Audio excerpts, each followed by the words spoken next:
On June 6, 1950, outside the House of Representatives in Kingston, a small but determined group gathered under the leadership of Prince Emmanuel Edwards. Their demand was direct. The government of Jamaica must address the question of repatriation to Africa. For the Rastafari Brethren, this was not migration, it was return. They maintained that emancipation in 1834 should have included the right of their foreparents to go back to Africa. As the Ethiopian banner was raised before the colonial legislature, the symbolism was unmistakable. According to Prince Emmanuel, the demonstration disrupted proceedings so significantly that the House closed for 3 days. When the representatives reconvened on June 9th, they formally addressed the grievances. They agreed to investigate 3 central questions. Which country did the Rastafarians wish to emigrate to? What would be the cost of passage? How many persons were likely to take up the opportunity? It marked the first formal acknowledgement by the Jamaican government of the growing number of its citizens who desired repatriation. By September 25, 1950, an Executive Council submission followed up on the previous commitments from the meeting held on the 9th of June. Discussions centered on immigration policies in Liberia and Ethiopia. To assist in their inquiries, the Secretary of State of the Colonies contacted the Liberian consul, who forwarded a clear position. Immigration must be carefully planned, not sentimental. Settlers should possess capital, education, or specialized skills. Yet after these preliminary inquiries, little concrete action followed. The colonial administration made no meaningful contact with Ethiopia and did not advance the 3 agreed investigative points. Meanwhile, tensions between the Rastafari movement and the colonial state intensified. By the late 1950s, clashes between police and Rastafari adherents, some fatal, deepened mutual suspicion.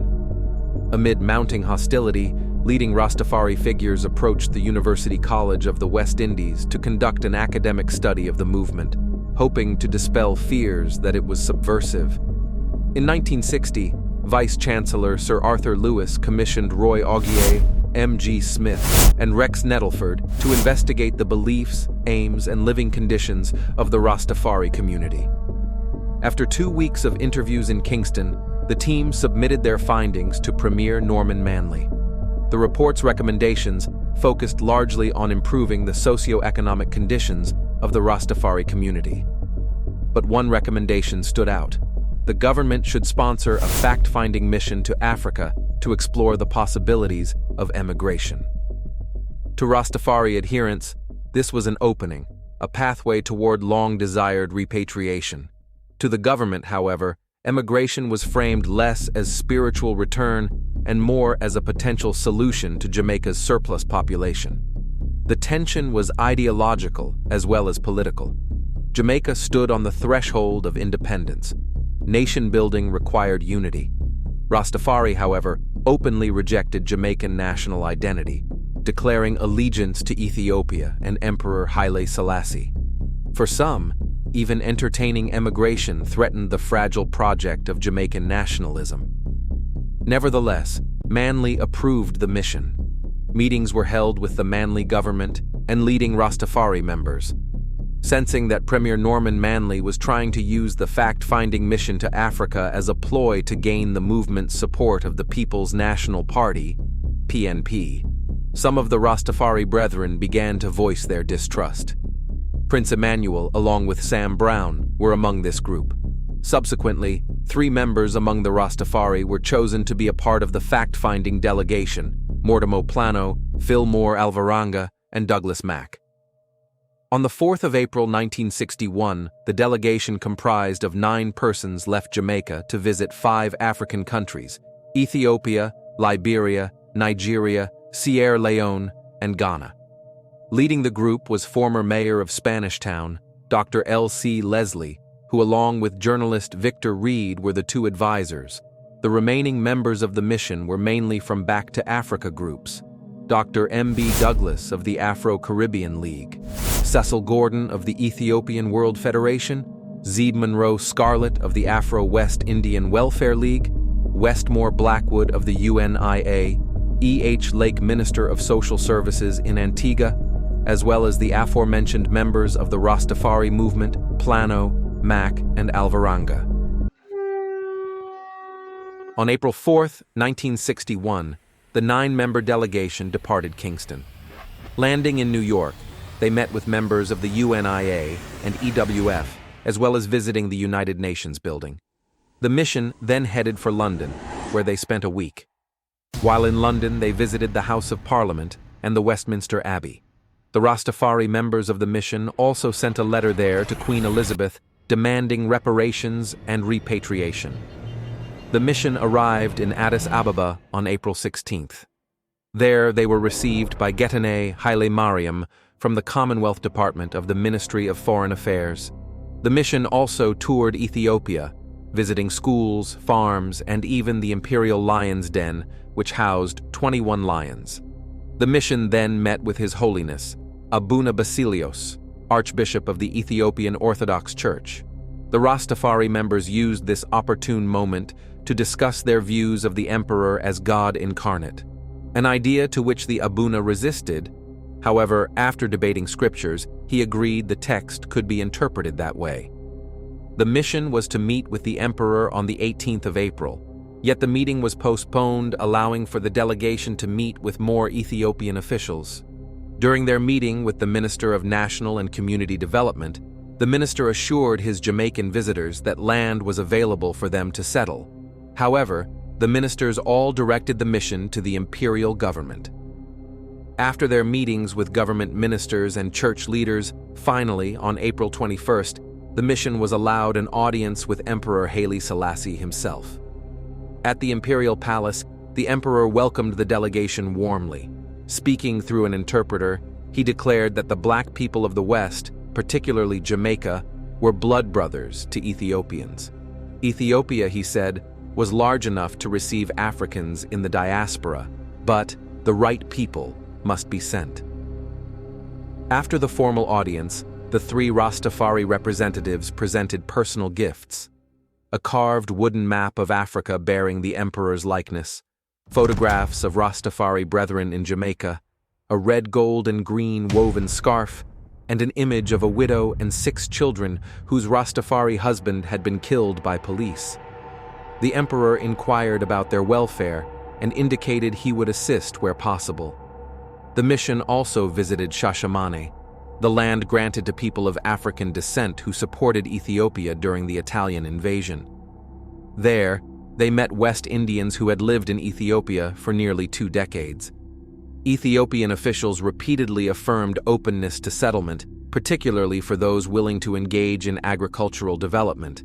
The message was clear. Ethiopia was receptive, but organization and structure were required. From Ethiopia, the mission traveled to Nigeria, landing on Sunday, April the 23rd. The following day, they met with Oba Adela, the king of Lagos. The Oba welcomed the delegation warmly and expressed that West Indians who would be returning to Africa would be returning to the land of their forefathers. On Tuesday, April 25th, the mission entered into formal discussions with the Honorable J.M. Johnson, Minister of Labor and Social Welfare, and Dr. Essen, Minister of State. Both men received the delegation warmly, signaling that the Nigerian government was prepared to treat the matter with seriousness. During the discussions, Dr. Essen drew a striking comparison. The Back to Africa movement, he suggested, could be viewed in a similar light to the Jewish restoration to Israel. Repatriation, he affirmed, was a matter the federal government would be prepared to take up. He went further, stating confidently that Africa could absorb the 3 million people of the West Indies. The people of the West are bound to come home, he declared, acknowledging that Nigeria would, if necessary, amend its immigration laws to accommodate returning Africans. The following day, Wednesday, April 26th, the delegation visited His Excellency Dr. Nnamdi Azikiwe at State House in Lagos. Dr. Azikiwe, widely known as Dr. Zeke, welcomed the mission and expressed Nigeria's willingness to do what it could to assist in the resettlement of Africans dispersed throughout the West. In his remarks, he invoked the legacy of Marcus Garvey, acknowledging the role Garvey's ideas had played in inspiring Pan-African thought across the continent. Later that evening, the delegation attended an ice show in Lagos as guests of Dr. Azikiwe, further underscoring the cordial and respectful reception they were receiving. By Friday, April 28th, discussions continued with the Minister of Internal Affairs along with the Immigration and Permanent Secretary. The diplomatic tone remained constructive. That afternoon, a luncheon was held in the delegation's honor at the Federal Palace Hotel, attended by several government ministers. The event reflected the level of official recognition the mission had achieved during its Nigerian visit. On Saturday, April 29th, the delegation journeyed by car from Lagos to Ibadan in western Nigeria, a distance of approximately 80 miles. They were accommodated at the Green Springs Hotel, where they paid a courtesy call to the head of service and chief secretary of the government. Shortly thereafter, they met with the acting premier of Ibadan, Oba C.D. Akran, in the premier's office. Oba Akran spoke strongly and favorably about repatriation for Black people of the West residing outside of Africa. He assured the delegation that the federal government would give serious consideration to the matter. That afternoon, a luncheon was hosted by the government in the mission's honor.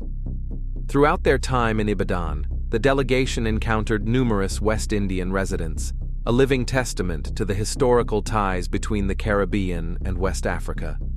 In the afternoon, the mission toured the University of Ibadan, observing one of Nigeria's leading academic institutions.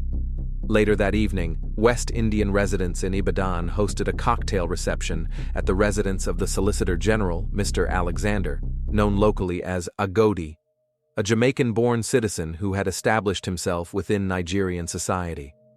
By the close of their Nigerian engagements, it was evident that the mission had not only been officially received, but had engaged directly with political leadership, civil servants, intellectual institutions, and members of the diaspora community. The question of repatriation was no longer theoretical. It was being discussed at the highest levels of government. On Monday, May 8th, the mission arrived in Accra, Ghana, aboard Nigerian Airlines. Upon arrival, the delegation took up residence at the Ambassador Hotel, where government officials met and received them. A scheduled press conference was postponed the following day, pending a meeting with Dr. Kwame Nkrumah. Later that evening, a reception was held in the delegation's honor at the Ambassador Hotel. In attendance was the House of Chiefs, representing various states throughout Ghana. Among the distinguished chiefs present was Ni Amu Nakwa II, the oldest chief among them, at 92 years of age. He recounted the historical period when enslaved Africans were taken from Ghana. He spoke of agreements made between the Portuguese and Dutch traders and certain chiefs, in which assurances were given that the enslaved would be returned within a stipulated period. Those promises, however, were never fulfilled. Observing the delegation, he expressed his belief that they represented the descendants of those very people who had never returned. He declared that the time had now come for the return of Black people to their homeland and offered prayers on behalf of the mission. During the reception, the delegation also met two Rastafarians from Jamaica who were then residing in Ghana. One was Brother Jackie Payne, employed as a compositor at the Guinea Press in Accra. The other was a machinist, working with the Osagyefo Builders Brigade. Wednesday, May 10th. The mission met with Dr. Kwame Nkrumah, President of the Republic of Ghana, at the State House in Accra. Dr. Nkrumah extended a warm welcome to the delegation and described the meeting as historic. He stated that many previous efforts had been made to facilitate the return of Africans from the West back to the continent, but those attempts had failed. He referenced Marcus Garvey, noting that Garvey's efforts had been sabotaged. However, he asserted that the moment was now opportune for negotiating resettlement. Dr. Nkrumah further emphasized that Ghana possessed an area of over 100,000 square miles and a population of approximately 7 million people, indicating that the country had sufficient space to accommodate returnees. He declared that he personally had no objection to the approach toward repatriation and encouraged the delegation to regard themselves as Africans, stating that the land was there for the asking. He subsequently established a special committee to meet with the mission. On Thursday, May 11th, the mission met with the special committee appointed by Dr. Kwame Nkrumah, comprising of Michael Day Anang, Principal Secretary of the Ministry of Foreign Affairs, Chairman of the Cocoa Marketing Board, Tasibu Darku, Mr. Enoch Oko, the Private Secretary to the President, Dr. Nana Kobina Nkersia, Ambassador and Paramount Chief of Esi Kadu, and Tawia Adamafio, Minister for Presidential Affairs. At the conclusion of discussions with the Ghanaian officials, it was resolved that the delegation would return to Jamaica to prepare a comprehensive memorandum. This document would outline the categories, projected numbers, and relevant particulars of prospective settlers seeking repatriation to Ghana. Tuesday, May 16th. The mission arrived in Liberia and took up residence at the Ducor Palace Hotel in Monrovia, the capital city. Then, on the following day, met with the Secretary of State in his office for official discussions. On Thursday, May 18th, the mission paid a formal visit to President William Tubman at his office.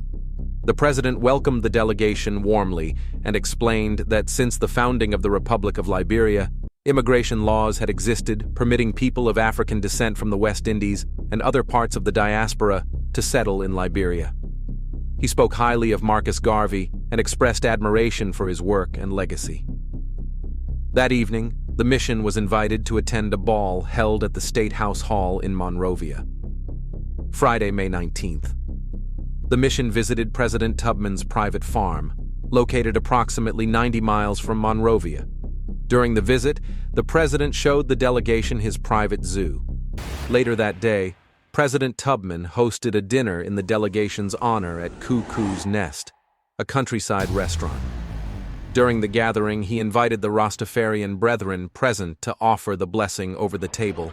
They responded with the prayer, "Princes shall come out of Egypt, Ethiopia shall stretch forth her hand unto God." Throughout the course of the dinner, President Tubman sought further information concerning the Rastafarian movement. The delegation explained their spiritual conceptions and principles. At the conclusion of the discussion, the president stated that Liberia was open to all people of African descent. Sunday, May 21st. The mission departed Liberia aboard Air Liban, bound for Freetown, Sierra Leone. In Sierra Leone, the mission was received at Queen Elizabeth II Quay in Freetown by representatives of the government. The following day, delegation met with the Prime Minister, Dr. Sir Milton Margai, then 66 years of age, yet described as possessing the vigor and faculties of a much younger man. He expressed great delight at their arrival and extended a warm welcome. In the course of discussions, the Prime Minister explained that Sierra Leone had been founded as part of the broader movement toward the emancipation of enslaved Africans in Britain, America, and the West Indies. He stated that in the 17th century, Britain acquired a portion of land in Sierra Leone for the repatriation of formerly enslaved Africans. Continuing his historical overview, he noted that over 200 black people were brought back from the West to Sierra Leone, where they assisted in building the capital city, now known as Freetown. The Prime Minister further remarked that his government was still young, having only recently attained independence, and therefore needed time to consolidate and settle its national affairs before he could entertain the idea of mass emigration from the West, and the Back to Africa mission. By June 3, 1961, the mission returned triumphantly to Kingston. Thousands gathered at Palisado's airport to welcome them, robes flowing, banners raised, chants echoing. For many, Africa no longer felt like abstraction. It had spoken. Following the positive responses received from several African governments, pressure intensified upon the Jamaican government to act on the findings of the Africa mission, particularly from Back to Africa advocates. In response, the government agreed to establish a working party to examine the practical logistics of emigrating Jamaicans to selected African countries. Recognizing the need for expertise in settlement planning and pioneering development, the government proposed that the working party comprise individuals with relevant technical and administrative experience. The team included a sociologist, representatives from the Ministry of Agriculture and Lands, the chairman of the Jamaica Social Welfare Commission, an officer from the Ministry of Finance, and O.J. Thorborn of the Central Planning Unit. From January to April 1962, a technical mission was dispatched to Nigeria, Ghana, and Ethiopia. The chairman of the Working Party, R.A. Foreman, led the delegation. The mission's mandate extended beyond examining emigration prospects. It also sought to explore the potential for long-term cultural and trade relations between Jamaica and the respective African states. The Working Party concluded that the West African countries visited showed greater interest in receiving professionals and skilled individuals. Ethiopia, however, indicated openness primarily to persons qualified in agriculture.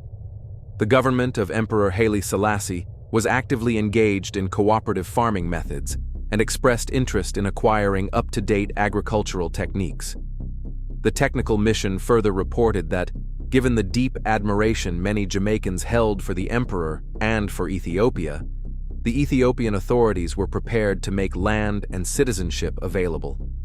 However, neither the Jamaican nor the Ethiopian government possessed the financial capacity to support large-scale migration. Consequently, the Working Party proposed a pilot project involving 6 carefully selected families. If successful, a second phase could accommodate up to 500 persons or families. The mission also considered the establishment of a permanent agency in Jamaica to oversee the selection of families and to manage related administrative matters. The overall findings were viewed as favorable to the Rastafari and Back to Africa movements in Jamaica, particularly in light of Emperor Selassie's stated commitment to facilitating settlement. The Working Party proceeded to submit formal proposals to the Ethiopian courts regarding settlement arrangements. However, 1 week later, before a response could be received, Norman Manley lost the general election in April 1962, thereby losing the opportunity to secure the office of Prime Minister and altering the political context in which the proposals had been advanced. His successor, Alexander Bustamante, had long viewed the Rastafari movement with suspicion. With Jamaica gaining independence in August 1962, the focus shifted decisively toward national consolidation. The Back to Africa proposals were shelved. Bustamante rejected further action on the Africa mission. The momentum dissipated, yet the movement did not. Despite persecution, police harassment, and political marginalization, the Rastafari continued to press for repatriation, appealing to governments, international bodies, and even the United Nations. Some took matters into their own hands and journeyed to Africa independently.